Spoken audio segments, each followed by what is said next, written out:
시장 이야기 말씀드리겠습니다. 1월 첫째 주고요. 다음 주까지 관련해서도 좀 체크해서 말씀드리겠습니다. 자, 시장은 제가 말씀드렸다시피 코스피와 그 다음에 코스닥 그리고 또 나아가서는 가상화폐까지 좀 보면서 말씀을 좀 드리도록 하겠습니다. 모두 다 반갑습니다. 자, 그럼 가상화폐에 대해서 먼저 이야기를 드리고 그 다음에 시장에 대한 이야기도 추가적으로 설명드리는 시간 맞도록 하겠습니다. 자, 가상화폐 같은 경우는요, 사실 개인 투자자분들께서 많이 고민이 되실 것 같아요. 이 가상화폐 시장이 어떻게 되는 거지? 이런 생각 좀 하실 것 같으세요.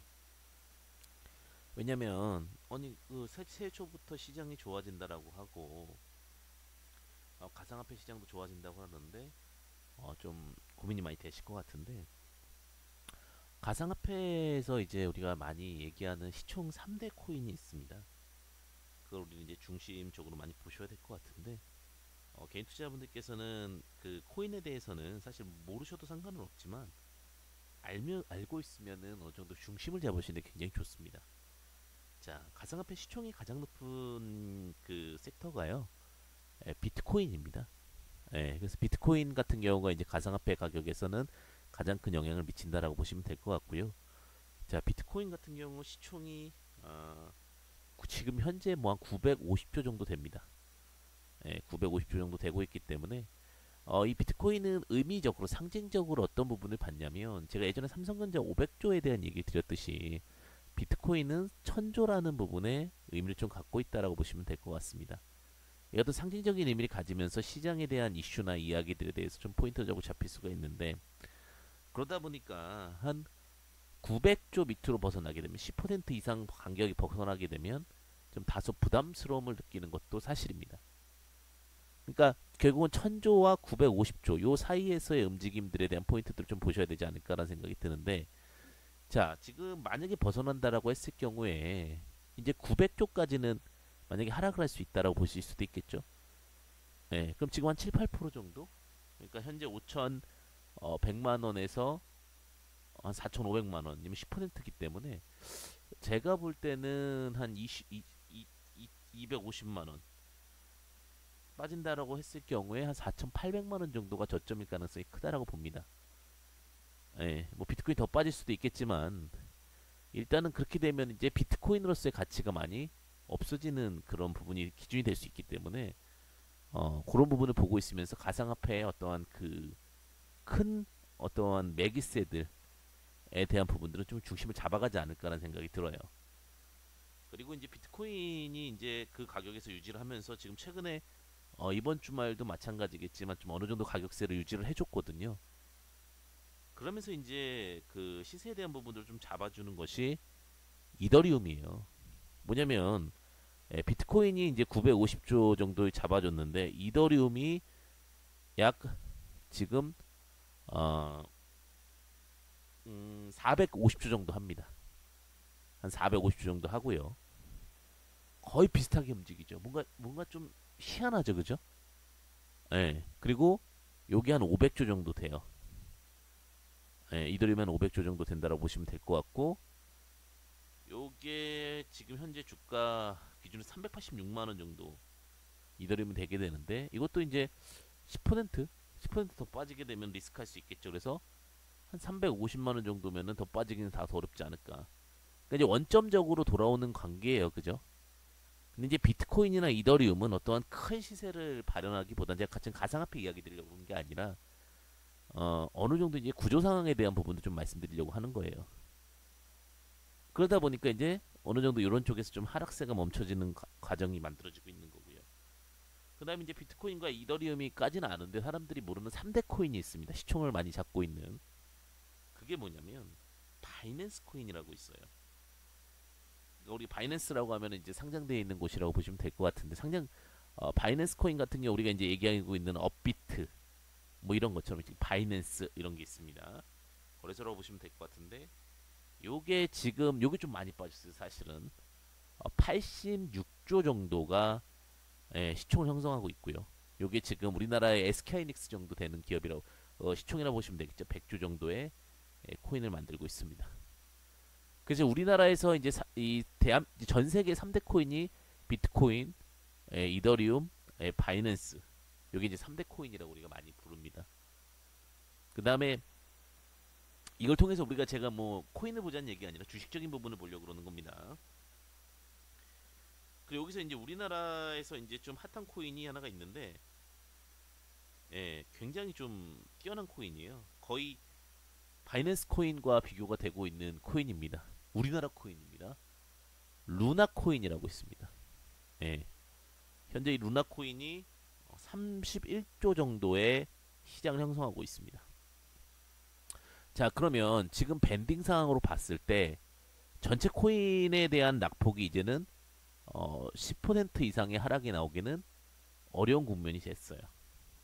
예, 물론 더 나오게 되면 투매라고 보시면 될 것 같고, 예, 코인에서 이제 조금 안타까운 부분은 이제 락업이 풀리는 부분이 있는데, 이런 부분들은 어떻게 보면은 그 오히려 수급이 더 많아져야 되고 시세가 더 많아져야지만 또 갈 수 있는 거니까, 어쨌든간 지금 이런 식의 어떠한 구조가 짜여져 있기 때문에 너무 많이 벌어지면 이제 이 3대 코인 같은 경우는 너무 많이 상승도 안 하겠지만 너무 많이 하락도 안 할 수밖에 없는 구조가 되었다라는 겁니다. 이제 코인의 안정화가 되었죠.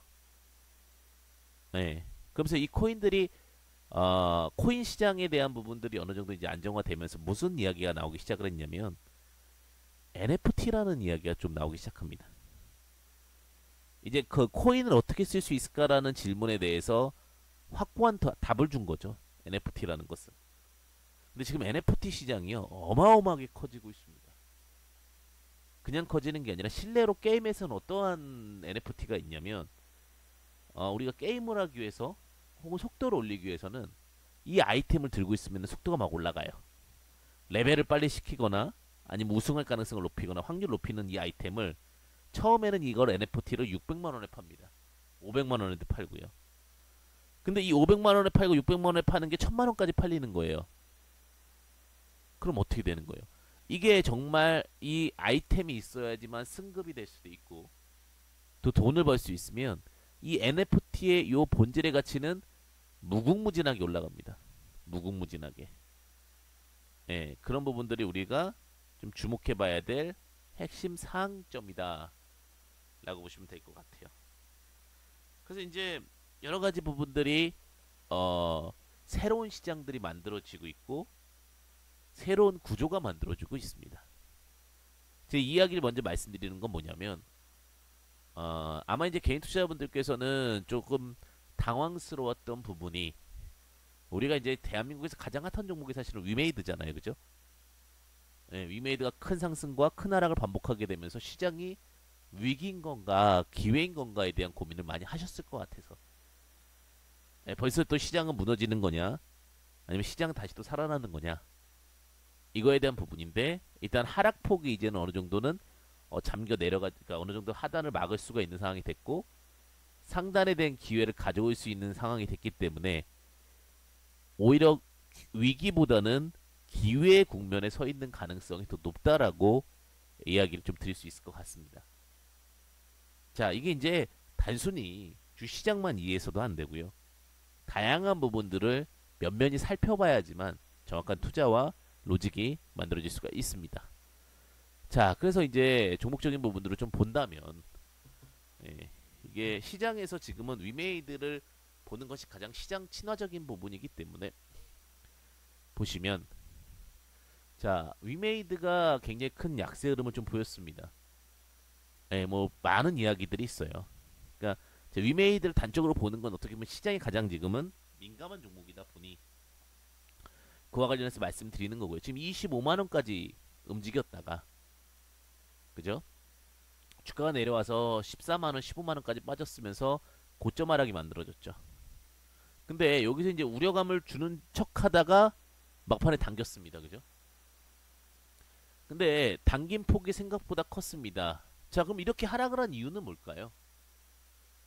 실적에 대한 기대가 워낙 좋다 보니, 뭐 지금 컨센서스 기준으로는 영업이익이 뭐 굉장히 급격하게 올라갈 거라고 얘기를 하고 있고, 뭐 3천억 이상 올해 될 수도 있다.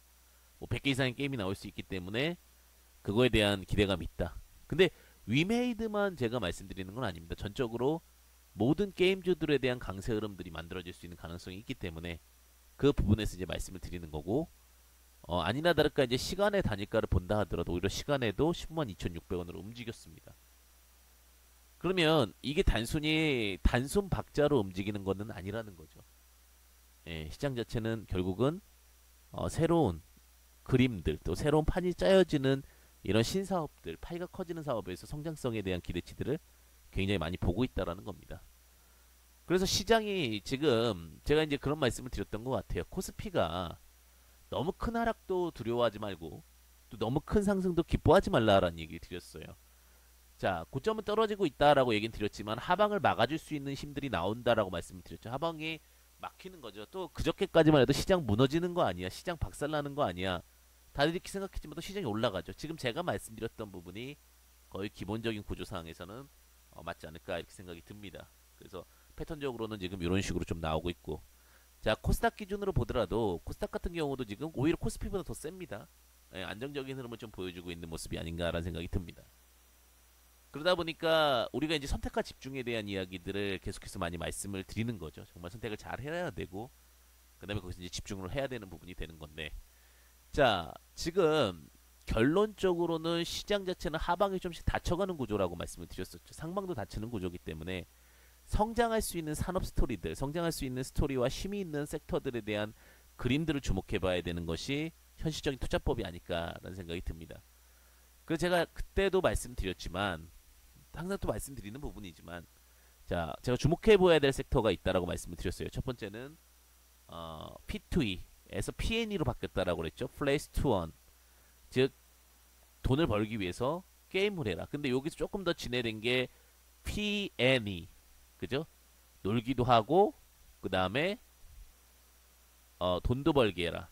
요 구조가 됐고, P2E, P&E에서 조금 더 발전된 게 이제 F2E. 제가 엔터사들도 주목하라고 했습니다. 지금 엔터사들 좀 약세로 보이고 있지만, 예, 엔터사들도 분명히 성장할 수 있는 스토리가 될 거다라고 말씀드렸어요. 그러니까 요 섹터에서에 대한 힘에 대한 매기세는 저는 믿어 의심치 않습니다. 예, 충분한 힘에 대한 균형점과 파동에 대한 관점도 다 나올 거라고 보여지고 있고요. 자, 근데 여기서 이제 더 발전한 부분들은 뭐 여러 가지 확인해 볼 수도 있겠지만, 또 다른 섹터니까 여기 이제 굴뚝 없는 사업이라고 말씀드렸습니다. 그죠? 굴뚝 없는 사업. 그리고 이제 굴뚝 있는 사업에 대해서 봐야 되겠죠. 굴뚝 있는 사업은 뭐가 되냐?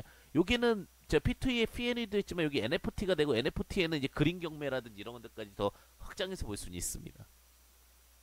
그리고 이제 전기차와 수소차라고 말씀드렸습니다. 그죠? 전기차, 그 다음에 더 나아가서 이제 수소차도 있지만 수소 경제라고 보셔야 될 것 같아요. 그러니까 요 섹터가 하나 있고, 그 다음에 이제 1월 달에 대부분 한번 움직여주는 경우가 있죠. 1, 2월 달에 이제 JP모건 컨퍼런스를 통해서 움직이는 섹터들이 제약바이오 관련된 섹터들이 좀 움직인다라고 말씀드렸습니다. 근데 제약바이오 참 어렵다라고 말씀드렸어요. 제가 그 제약바이오가 왜 어렵다고 방송에서도 많이 말씀을 드리냐면, 사실 이제 신성장 기업이죠. 근데 제약바이오 중에서 실제로 약을 만들 수 있는 회사, 그리고 정말 FDA 3상까지 통과해서 미국의 어떤 식품의약처에 대한 통과가 될 수 있는 것들은 정말 확률이, 가능성이 굉장히 어렵습니다. 그러다 보니까 건 바이 건 생각을 좀 많이 해야 되는 관점이다라고 보시면 될 것 같아요. 예, 그런 관점으로 좀 보시면 좋으실 것 같고, 자, 어쨌든간 그러다 보니까 이제 우리가 주목해봐야 될 것이 과연 2022년에는 어느 테마 쪽이나 어느 쪽이 움직이느냐. 저는 게임에 대해서는 믿어 의심치는 않아요. 게임 시장이라든지 게임의 성장 가능성에 대해서도 굉장히 기대감이 있고, 그게 이제 우리나라가 좀 아쉬운 부분이 해외 서버를 활용하는 부분이 더 많기 때문에 그런 부분은 좀 다소 아쉬움은 있죠. 그 다음에 두 번째, 이제 요즘에 이제 좀 조용한 것들 중에 하나가 자율주행에 대한 이야기도 좀 있습니다. 그죠?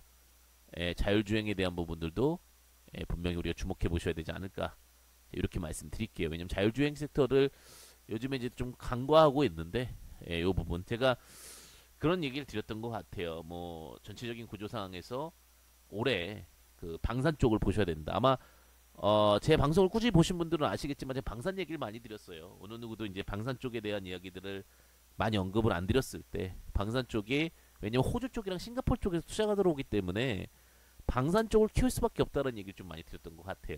그래서 방산 쪽에 대한 부분들은 참고 사항으로 좀 보셨으면 좋겠다라고 말씀을 드렸어요. 예, 그게 이제 하나에어로스페이스와 뭐 한국항공우주, 뭐 이런 부분인데 여기서 조금 더 나아가 드린다면 뭐 한국항공우주도 마찬가지고 요 방산에서 사실은 우리가 지금 고민을 많이 하고 있는 부분이 하나가 있어요. 뭐냐면 5G로 적극적으로 못 가는 게 뭐냐면 투과성과 그리고 어떠한 기지국을 많이 세워야 된다는 부분 때문이거든요. 그러니까 5G가 빨리빨리 성장을 못했던 건 뭐냐면 4G에 비해서 좀 약점이 많습니다.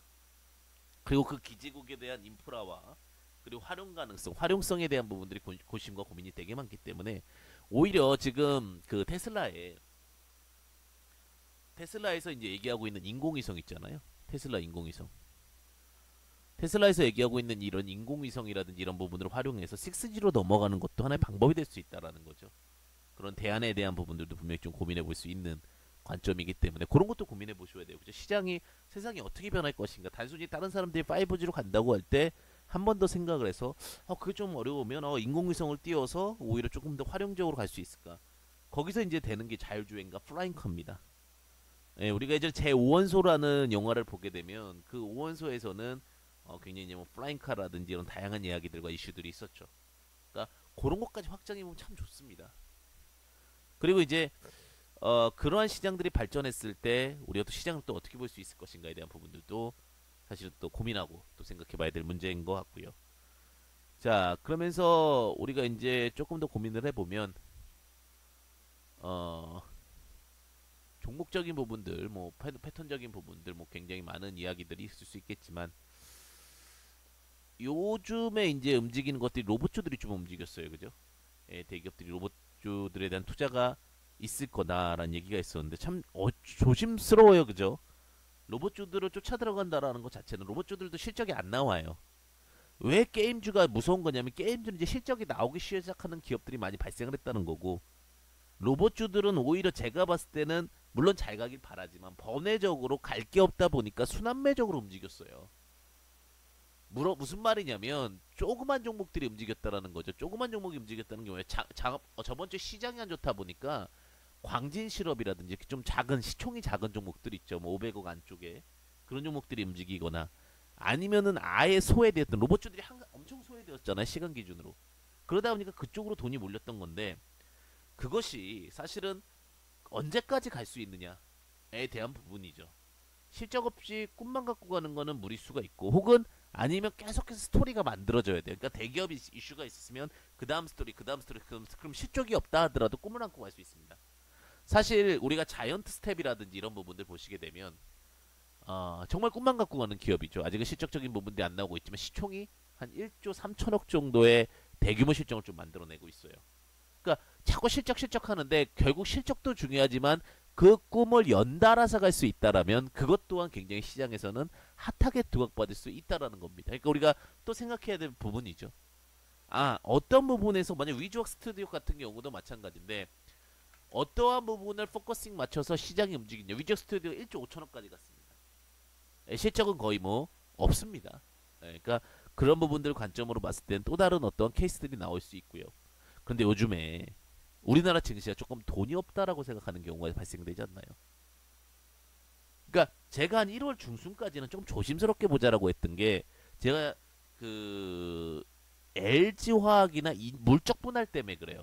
그러니까 인적 분할과 물적 분할에 대해서 개인 투자자분들이 굉장히 많이 고민을 하시는데 제가 이제 자꾸 생각해 보시고 고민해 보시고 공부해 보셔라고 이야기 드리는 건 뭐냐면 생각을 많이 하다 보면 결국은 시간적 차이는 있을지 몰라도 답이 틀리는 경우는 없어요. 주식 그게 매력이에요. 그러니까 다른 어떠한 투자들보다도 어떻게 보면 생각을 많이 하면 결국 주식은 우리가 법인이라는 걸 세우고 그 법인을 통해서 우리가 어떤 구조를 만들기 때문에 사람이 하는 일이고 기본적인 루틴과 패턴은 있습니다. 근데 요즘에 한국 시장이 미국 시장보다 좀 더 약세 흐름이 만드는 이유가 있겠죠. 그 이유를 알고 본다면 시장에 대해 조금 더 생각해 볼 수 있는 부분도 분명히 있을 수 있어요. 자, 그것이 뭐냐면 사실은 우리가 LG 에너지 솔루션에 관련된 부분입니다. LG 에너지 솔루션이 좀 있으면 우리가 알다시피 투자를 받습니다. 공모 일정에 대해서 좀 아셔야 될 거고 아직 상장일에 대해서 확고하게 나오진 않았지만 LG 에너지 솔루션은 어떠한 기업이에요? LG화학에서 사업부 2차 전지 부분이 떨어져서 나오는 겁니다. 좀 이따 LG화학도 좀 설명드리겠는데 그 부분 한번 설명을 드릴게요. LG에너지솔루션이 청약일이 좀 있으면 나오는 거지만 그래도 한번 알고는 계셔야 되겠죠. 수요 예측일도 있겠지만 지금 청약일 기준으로 봤을 때 이제 여기 LG에너지솔루션은 이제 2차 전지나 축전지 제조업 관련해서 하는 거고요. 주 제품이 소형 ESS 자동차 전지. 그러니까 LG화학의 모든 건 다 뭉쳐놨다 이렇게 보시면 될 것 같습니다. 최대 주주가 이번에 보유의 수가요 85%가 묶여요. 어마어마하죠. 그리고 상장 후 6개월 동안은 85%의 물량이 나오지 않습니다. 자, 14.53%만 유통가능 주식수기 때문에 이 14.53%가 얼마냐면 약 3,400만 주 정도 됩니다. 3,400만 주 정도 되는데 이걸 받기 위해서 기관과 투자자분들이 엄청나게 투자를 했습니다. 왜? 전 세계 글로벌 2위 2차 전지 기업이다 보니까. 그래서 어마어마한 투자와 구조들이 만들어지고 있는데 지금 기존적으로 보게 됐을 때 LG에너지솔루션 일정을 보면요. 자, 지금 공모 일정이 1월 18일부터 1월 19일입니다. 이게 공모 일정이고요. 그렇기 때문에 이제 공모가 끝나고 나면 또 이제 상장이 확정이 되겠죠. 그 부분은 이제 나중에 상장 일정까지 나오게 됐을 경우 말씀을 좀 드릴게요. 그런데 이제 워낙 이 회사에 대해서 너무나 많은 투자자분들이 들어가길 바라는 거죠. 지금 희망 공모 가격을 30만 원 정도까지 불렀습니다. 30만 원이면은 굉장히 좀 세게 진행을 하고자 했던 거죠, 그죠? 희망 공모 가격에 대해서는 이제 뭐 여러 가지 이야기들은 있습니다. 근데 과연 이게 이제 얼만큼 갈지에 대해서 모르겠지만 어쨌든 시장에서는 굉장히 핫한 대여 중에도 대여라고 이제 평가를 받게 됩니다. 그래서 아마 뭐 다양한 얘기들이 있어요. 뭐 100조의 가치가 있다. 뭐 공모 밴드가 만약에 한 20조에 잡혀 있으면 뭐 100조까지는 갈 수 있다. 뭐 이거부터 시작해가지고 현재 지금 희망 공모 밴드는 12조 7천억 정도가 희망 공모 밴드 상단인데 이것은 끝까지 지켜봐야지만 또 진행이 될 수 있는 거고요. 자, 어쨌든 그러다 보니까 이제 그 공모에 대한 부분들이 이제 진행이 되고 그거에 따라서 이제 주가가 좀 분배가 또 될 가능성이 높습니다. 무슨 분배가 되냐면 여기에 이제 청약을 다 들어가는 거죠. 어쨌든간 수익이 날 수 있을 거라고 생각하기 때문에.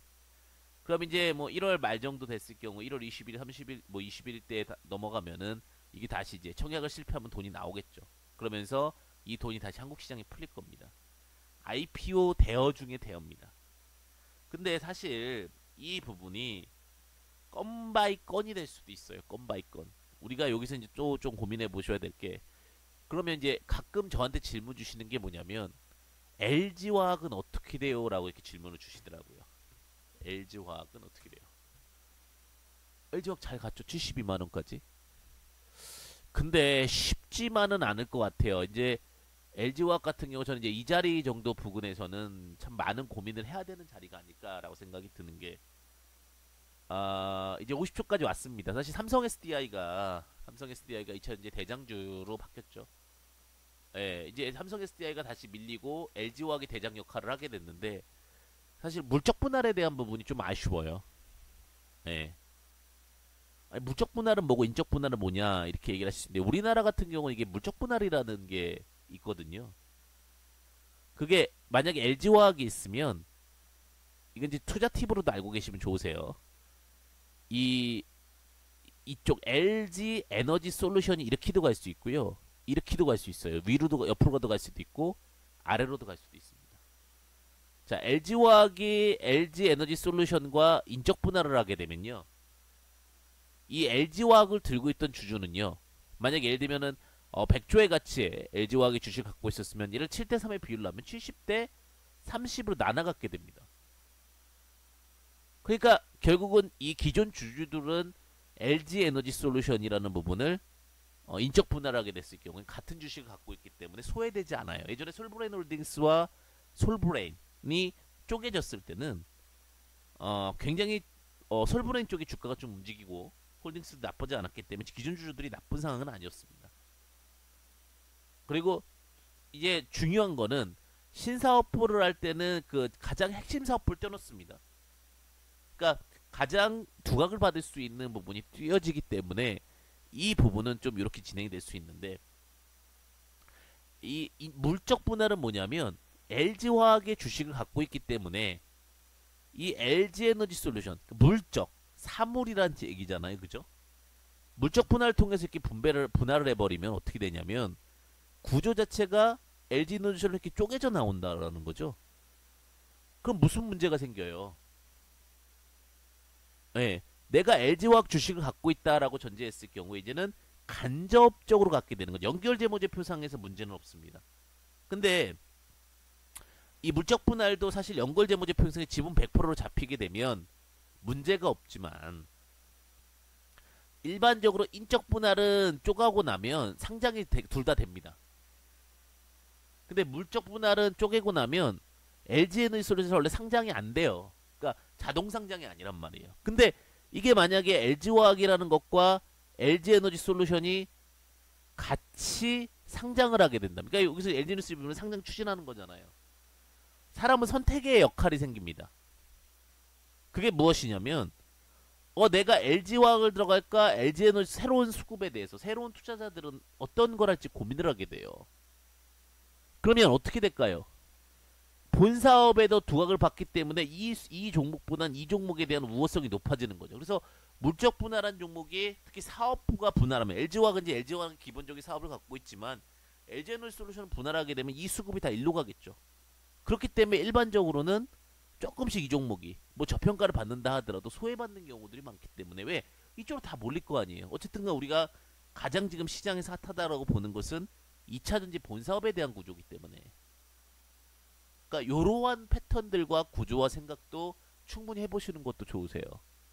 그러니까 제가 항상 이 시간 동안은 다양한 부분들에 대한 이야기들을 함께 말씀드리려고 해요. 그러니까 지금 우리가 단순하게 이렇게 생각해야 될 문제가 아니라 LG화학이 좋다 나쁘다가 아니라 결국 시간이 지났을 때 무엇을 선택할 것인가에 대한 거. 그래서 우리나라가 원래 물적 분할 같은 경우는 미국이라든지 일본 같은 경우는 잘 허용을 안 해요. 그러니까 안 돼 있는 건 아닙니다. 우리도 명시적으로 상법상으로 보게 되면 어 그러니까 인적 분할을 기본으로 하고요. 물적 분할을 예외적으로 허용하는 그런 구조예요. 근데 이제 이게 장점은 뭐예요? 상장사 투자자 입장에서는 돈을 IPO를 통해서 하면 대규모로 받을 수 있잖아요. 결국은 대규모로 돈을 투자받는 방법은 일반 유상증자와 그 다음에 이제 이 IPO밖에 없습니다. 그런 부분들에 대한 일이 있기 때문에 요즘에 뉴스가 하도 많이 나오다 보니까 이 부분은 하나 더 체크를 좀 해드리는 거고요. 그러다 보니까 요즘에 이제 또 하나 더 했잖아요, 그죠? SK 관련해서 SK 뭐 네트워크스도 있었고, SK 스퀘어라는 종목이 최근에 이제 또 분할을 했죠. 그러니까 이런 것들은 공부 차원에서 말씀을 드려요. 왜냐면 건 바이 건으로 공부를 많이 하고 또 많이 보다 보면 어느 순간 그 구조에 대한 부분들을 이해하는 데 좋습니다. 결국은 그 명인, 장인 혹은 전문가 이런 사람들이 오랫동안 같은 것을 반복하다 보면 거기서 이제 어떤 구조가 보이고 그죠? 우리가 이제 뭐 도자기 같은 경우도 수없이 많이 예전에 생활의 단위를 본다는 것도 마찬가지죠. 수없이 많은 부분들을 반복했을 때 그때 이제 보게 되는 거죠. 자 이제 SK텔레콤 같은 경우 굉장히 큰 고민을 했던 것 같아요. 왜냐면 SK텔레콤 같은 경우 이제 우리가 이제 통신사로만 보다 보니 이게 과연 두각을 받을 수 있을까? 왜냐면 KT나 SK텔레콤 같은 경우 시장에서는 그냥 안정적인 통신사지만 급등할 수 있는 부분이 과연 고민이 되죠, 사실은. 예. 근데 SK텔레콤이 그래서 과감하게 결단을 내죠. 어떻게 결단을 내려요? SK텔레콤은 통신을 다 하고 그 다음에 SK스퀘어는 메타버스를 하게끔 만들어 버렸습니다. 근데 두 개 다 바로 상장됐잖아요. 이걸 뭐라고 그러는 거예요? SK텔레콤과 SK 그 스퀘어를 모두 다 보유하고 있는 것을 우리가 인적 분할이라고 합니다. 그럼 SK스퀘어 같은 경우, 그러니까 미래 가치를 바라보는 사람은 SK텔레콤을 매수하면 이제 SK텔레콤이 이제 완전히 통신만 됐어요. 그러니까 이 종목이 장기적으로 뭐 엄청나게 가거나 그런 일들은 없겠죠. 왜? 이제 산업 자체가 완전 분사돼 버렸어요. 그리고 이제 이 모든 역량이 이제 이 SK스퀘어로 갔죠. 그럼 이걸 얼마나 싸게 사느냐 관점이죠. 근데 실적은 당연히 쉽게는 안 잡히겠죠. 실적 자체는. 예, SK스퀘어 최대주주 SK죠, 그죠? 예. 이제 이런 지주사에 대한 부분들 때문에 만들어지는 건데, 근데 이제 가치적인 부분은 굉장한 게 그 대여가 나온 겁니다, 그죠? 9조짜리 지금 회사가 나온 거고, 요건 이제 나중에 어느 정도 시간이 지나면서 실적도 잡히면서 메타버스까지 되게 됐을 경우 이거는 메타버스 대장격 역할을 할 수 있는 그런 종목으로 좀 변모가 될 가능성이 굉장히 높습니다. 아, 인적 분할은 결국은 이런 어떤 구조들에 대한 부분들도 진행이 되겠구나. 네, 그래서 어, 여러 가지 이제 이슈라든지 뭐 이런 부분들, 뭐 지금 최근에 이제 메타버스를 워낙 투자를 많이 했으니까 제가 볼 때는 이런 부분들도 인적 분할과 문적 분할에 대한 부분들도 좀 생각해 보셔야 될 것 같고요. 제가 전체적으로 보게 되면 지금의 시장은요, 그러니까 가장 궁금한 거죠. 시장 어떻게 될 건데요? 지금의 시장은 상방은 닫혀간다. 그렇다고 하방도 두려워할 건 없다. 삼성전자가 거기다가 지금 투자에 대한 부분들 이야기했잖아요. 삼성전자가 VR이라든지 이런 또 신성장 패턴에 대한 투자를 유도했기 때문에 너무 크게 걱정하지 마셔라. 하방에 대해서는. 그리고 상방에 대해서도 너무 크게 기대하지 마시고 오히려 산업에다 집중하셔라. 라는 얘기를 제가 항상 말씀을 드리잖아요. 예. 그러다 보니까 최근에 이제 한동안 차익 실현을 했던 12월 달에 차익 실현했던 뭐 엔터주들이나 이런 쪽으로도 지금 자금이 다시 재진입하고 들어오고 있습니다. 그러니까 제가 이제 말씀드리는 부분은 결국 근데 이제 IT 기업들도 좀 상승 흐름이 나오고 있죠. 그러니까 금요일자 기준으로 보게 되면 거래량이 많이 터졌던 건 당연히 로봇주였고 그 다음에 정치 테마주 한번 움직였죠, 그죠? 예, 뭐 지금 이제 다시 한번 뭐 화해를 했다라는 이슈가 있었습니다. 뭐 그런 이슈 때문에 이제 정치 테마주 움직였었고 그리고 이제 가발 테마주 한번 움직였었고, 예. 그리고 나서는 뭐 좀 저평가돼 있던 게임주들 움직였었고, 그죠? 그러면서 이제 조금씩 디스플레이주라든지 이런 쪽도 좀 움직이기 시작을 했죠. 예. 이제 IT 기업들도 꿈틀꿈틀 하나씩 돼요, 그죠? 그러면서 이제 효성그룹주들도 효성그룹주 중에서 이제 가장 좀 타이트하고 좀 괜찮다라고 하는 효성 TNC 같은 경우도 움직이기 시작을 했죠. 제가 그 뭐 이제 워낙 시장에 트렌디한 것들은 많이 말씀을 드리다 보니까 하나 더 추가로 말씀을 드리면 제가 이제 방송에서도 몇 번 이야기를 드렸던 거긴 하지만 수소에 대한 이야기를 좀 많이 말씀드렸잖아요. 그죠? 사실 수소가 되게 고민이 많이 돼요. 그러니까 제가 했던 말들은 계속해서 반복해서 말씀을 드립니다. 그것은 거기서 이제 변화가 있으면 변화 속에서 말씀을 드리지만 뭐 지금 제가 NFT에 대해서는 이거보다 큰 규모 없어요. 대한민국에서 NFT보다 크게 성장할 수 있는 건 없다. 100배 이상 성장합니다. 예, NFT는 어마어마한 거다라고 얘기 드렸고 그 다음에 두 번째로 어마어마한 게 전기차는 당연히 가는 거고 수소 산업이 엄청나게 어마어마합니다. 근데 지금 이게 자꾸 제도권에 걸려 들어가는 건데 예, 수소 쪽 사업에 대한 부분들도 분명히 놓쳐서는 안 되는 게 우리가 생각하는 거는요 수소가 자동차에만 생각하잖아요. 수소는요 다양하게 생각할 수 있어요. 제가 이제 수소에 대해서는 공부를 지금은 지금 많이 여유는 없어서 못 하고는 있습니다. 왜냐면 시간이 저도 뭐 한계가 있다 보니까. 예. 근데 지금 수소를 그 걸르는 능력은 충분히 있습니다. 수소 원가를 낮추는 능력. 그러니까 수소를 그 만들어내기 위해서 그 과정적인 원가를 낮추는 능력 이게 되게 중요해요. 왜냐하면 뭐 플라스틱을 통해서 녹여서도 수소를 만들 수도 있고요. 그러니까 지금 요 얘기가 제가 방산 얘기 작년에 얘기할 때 방산 얘기 없었잖아요. 지금 이제 방산 얘기 좀 나오더라고요. 지금 또 다른 얘기가 수소 산업 얘기입니다. 수소 차가 아니고요.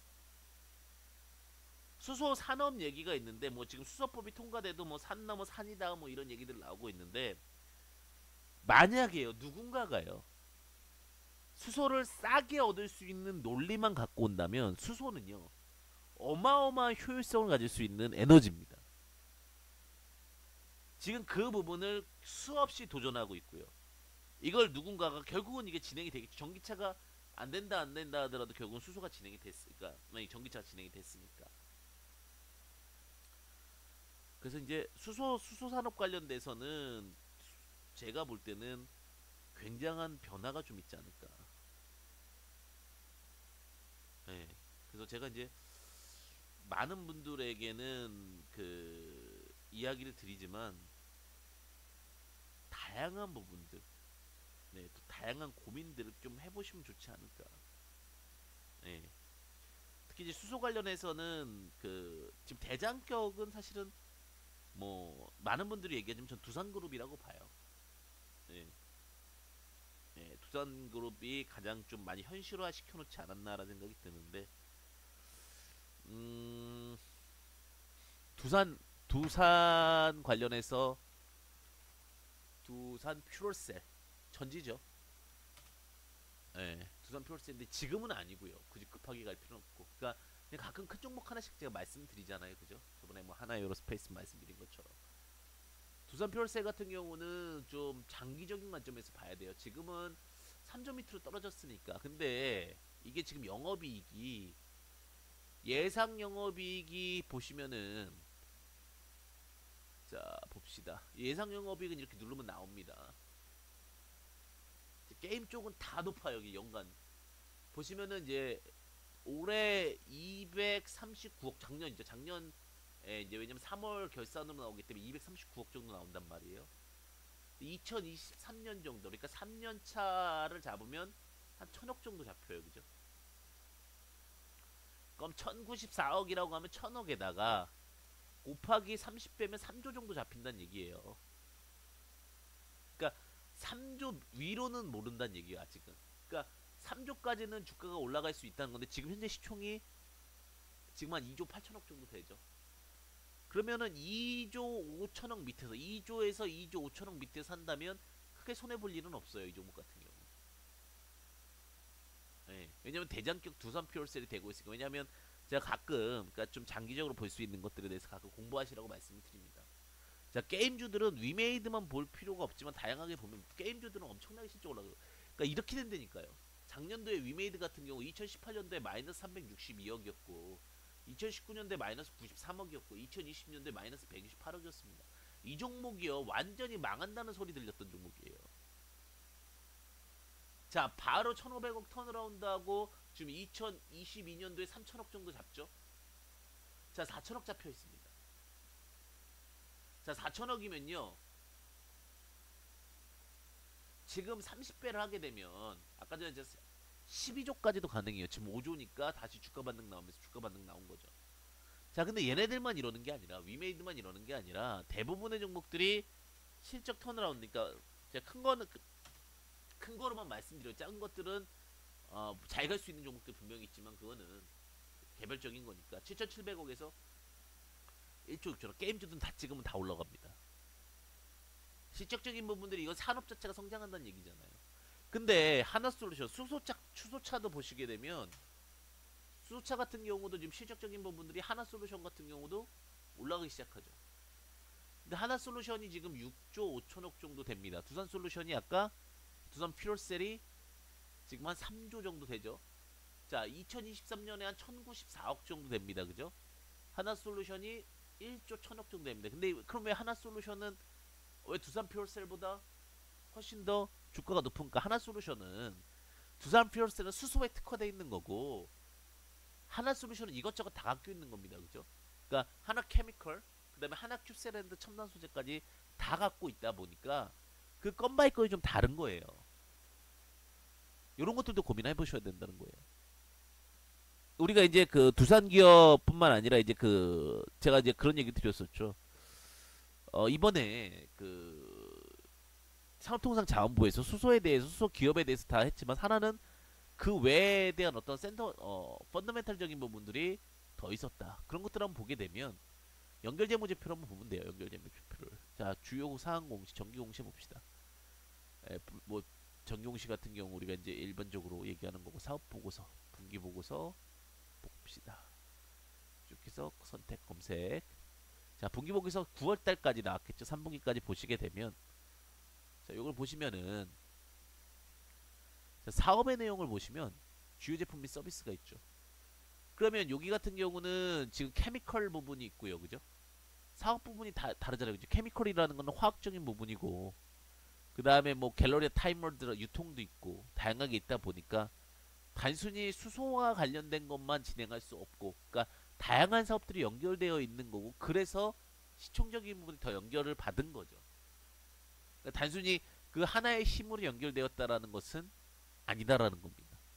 그러니까 이런 것들은 어떠한 주요 제품 및 서비스 사업을 보게 되면은 알 수가 있죠. 어느 쪽에서 매출이 많이 나오고 그러니까 정말 이 기업이 게임 기업인지 이 기업이 수소 기업인지 아니면 이 기업이 로봇 기업인지는 이런 쪽에서 볼 수가 있습니다. 저 같은 경우에 이제 분기 보고서를 많이 보는 게 또 하나 보는 것 중에 하나가 뭐냐면 어디다 투자했는지도 좀 봅니다.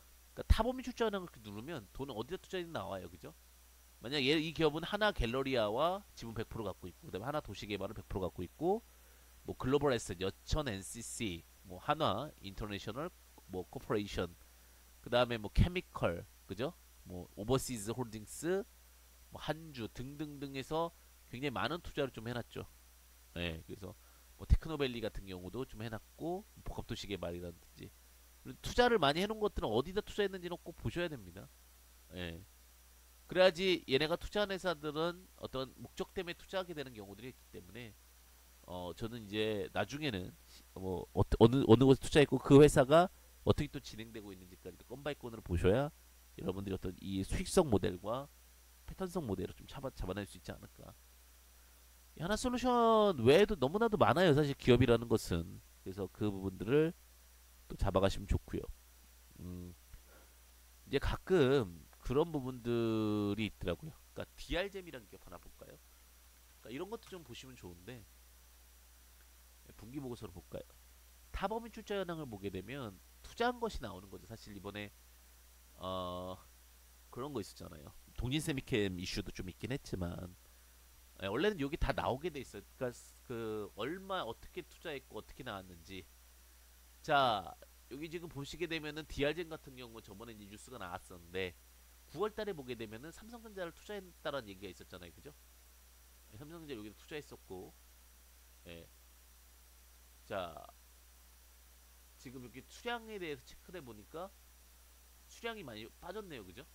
예, 7만 4천 개에서 2만 5천 개 빠졌죠. 그죠? 그러면서 뭐 또한 그런 평가 손익에 대한 부분도 나왔죠. 삼성전자 주식을 좀 줄여놨네요. 그죠? 예. 예, 이거를 어떻게 뭐 최초 뭐 취득가액이랑 예, 그리고 이런 부분들 장부가액 1853 그리고 최초 취득가액 1851 뭐 손해본 건 아닌 것 같네요. 이런 식으로 어떤 회사가 예전에 뉴스가 한번 나와서 DRGM이 삼성전자를 투자했었다. 그럼 이 타법인 출자 현황을 보게 되면 그런 부분들도 좀 보일 수 있다. 그리고 어디다 투자했는지도 보이잖아요, 그죠? 최근에 로봇주도 잘 갔잖아요. 왜 잘 갔냐면 그 로봇주 중에 잘 갔던 것 중에 보게 되면 제가 그래서 가끔 이제 보시라고 말씀드리는 게 타법인 출자 현황이에요. 요건 제가 강의는 많이 안 드렸던 것 같아요, 그죠? 그러니까 이 회사가 어디다 투자했는지 딱 보이거든요. 쭉 보게 되면 반기 보고서 봅시다. 자, 여기 반기 보고서 보게 되면 여기 딱 보시면 여기 타범 출자은행이라고 있어요. 예.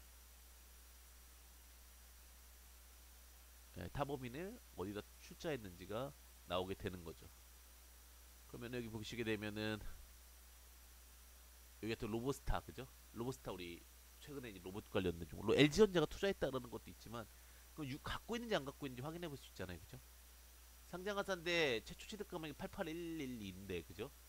지금 뭐 기초 자랑이 88811이고 그죠? 뭐 기타 증가가 없었죠, 그죠?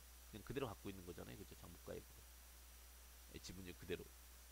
그 다음에 그 로보티즈, 그 로보스타와 로보티즈가 최근에 움직였는데 두각을 받았던 이유가 뭐예요? LG전자 쪽에 투자한 거. LG전자 이외에도 이제 쭉 보게 되면 디스플레이도 투자를 했었죠, 그죠? LG 이노텍 투자했었고 로보스타랑 로보티즈는 상장사고요, 그죠? 쭉 보다 보면 의외로 또 예, 비나텍이라는 회사도 좀 투자했네, 그죠? 예, 그럼 쭉 보게 되면은 뭐 이엔 테크놀로지에도 좀 투자를 했고요. 예, 그러면서 어느 회사에 투자했는지가 좀 보입니다. 사실은 그래서 가끔씩 이렇게 어디에 투자했는지 로보티즈나 로보스타 같으니까 LG 쪽에 투자를 했다는 얘기잖아요. 그럼 저 차트를 한번 보는 거예요. 그래서 예를 들면 로보티즈가 최근에 이제 움직였던 것들 중에 다른 것보다 강했던 것들은 LG가 밀어주는데라는 생각을 좀 갖게 했던 거죠. 로보스타도 마찬가지죠. 그럼 이제 타범위 출자 현황을 통해 가지고 그런 부분들이 만들어 준 거고. 근데 이게 엄청 안 갔어요. 제가 로보스타랑 로보티즈 같은 경우는 사실은 안 가가지고 굉장히 이것도 엄청 고통스러웠던 종목이었죠. 이제 좀 빛을 바라보는 거지. 예, 주가가 올라갔다가 34,000원 갔다가 반토막 이상 난 종목입니다. 로보스타는 로보티즈나. 물론 이건 조금 더 뭐 2만 원 언저리까지 갔다가 이것도 반토막 나고 나서 다시 이제 시간이 끌려요. 그죠? 그러니까 로보스타 같은 경우 로보티즈 같은 경우 굉장히 핫했던 종목이거든요. 로보스타보다 더. 근데 로보티즈가 주가 이렇게 올라갔다가 그냥 특별한 상황 없이 주가 밀려요. 그럼 여기서 뭐가 되는 거예요? 악성 매물이 소화돼 버리는 거예요. 어느 순간. 악성 매물이 소화되고 나서 자 시총이 좀 떨어졌죠. 그죠? 2천원 밑에다 잡아놓고 이제 로봇이 두각 받을 것 같으니까 끌어당긴 거죠. 예. 이제 뭐 4천억 정도 되면 팔만하죠. 솔직히 3만 8천원 정도 되면 바닥에서 3, 4배씩 움직였으니까 팔고 예. 예. 그런 쪽에서 흐름들이 만들어지고 있죠. 예. 바이오제약 쪽, 철강 쪽, 예. 이런 쪽에 대한 부분들 예, 굉장히 좋습니다. 그쵸? 어차피 AI나 그 IT 기업들이 상승하는 부분들도 결국 메타버스 때문에 움직이는 거기 때문에 예, 그런 부분들은 예, 돌아가면 좋습니다. 예, 그런 거는 크게 걱정할 만한 사항들은 아닌 것 같고요.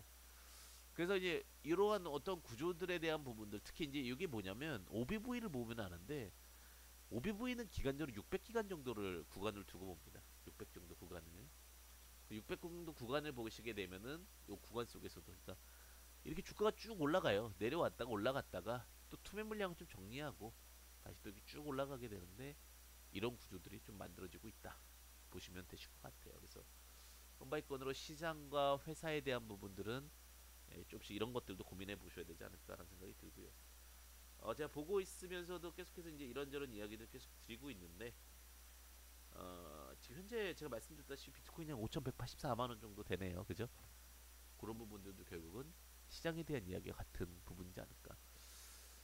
지금 삼성전자 같은 경우도 궁금하지 않나요? 제가 삼성전자도 좀 한번 하나 더 체크해서 말씀드릴까요? 삼성전자 같은 경우도 굉장히 쉬워요, 그죠? 여기 딱 눌러가지고 이게 LG전자잖아요. 딱 누르신 다음에 예, 정기공시 검색 누르면 사업보고서 볼까요? 분기보고서 분기보고서 봅시다. 분기보고서 검색 누르시면 여기 나와요. 예, 나오면 여기 보세요. 타고미 출자은행에 삼성전자가 투자하는 회사들이에요.